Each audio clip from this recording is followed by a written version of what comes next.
When the dream appears before you believe it. There was a time in London when everything fell apart at once. The business we had built collapsed, the money ran out, and suddenly I was working in a pizzeria, and even that wasn't enough to cover the bills, so I walked. Every day, an hour there, an hour back. Not because I wanted to, but because I had to. One evening on my way home, I stopped. In a shop window stood a white Jaguar. Luxury, silent, perfect. And I just looked at it. I didn't think, one day I'll have this. The thought was simpler. I'll probably never sit in a car like this, and I let it go. No drama, no longing, no attachment. A few days later, something strange happened. I received a message from a film agency.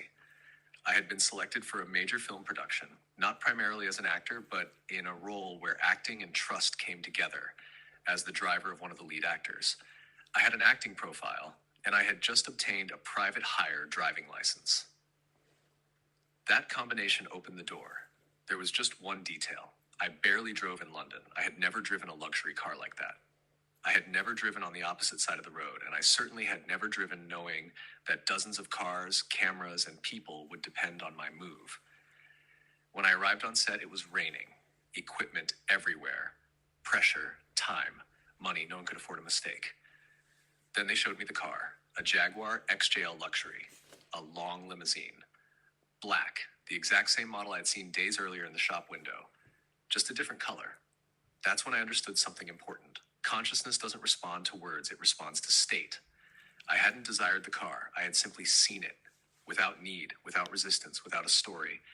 And now I was sitting inside it, under pressure, in the rain, with no signal. I didn't even know how to start it. I was looking for the keys, while all it took was pressing a button. It was a lesson, not about cars, but about trust. When the lead actor sat behind me, the intensity increased. He quietly rehearsed his line.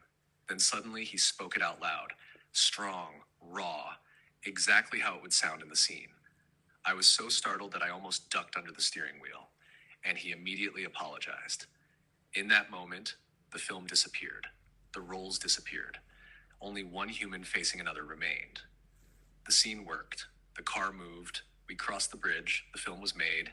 And much of it didn't even make it into the final cut. But that wasn't the point. The point was this. Even when someone is walking everywhere, life may seat them, just for a moment, in the car of their dreams. Not to give it to them, but to show them that limits are often just agreements of the mind. The white Jaguar in the window. The black Jaguar on set. Light and shadow. Desire and responsibility, dream and reality, and between them, a bridge, silent, golden, built from trust, not control. And perhaps the moment we stop chasing something, it finds us on its own.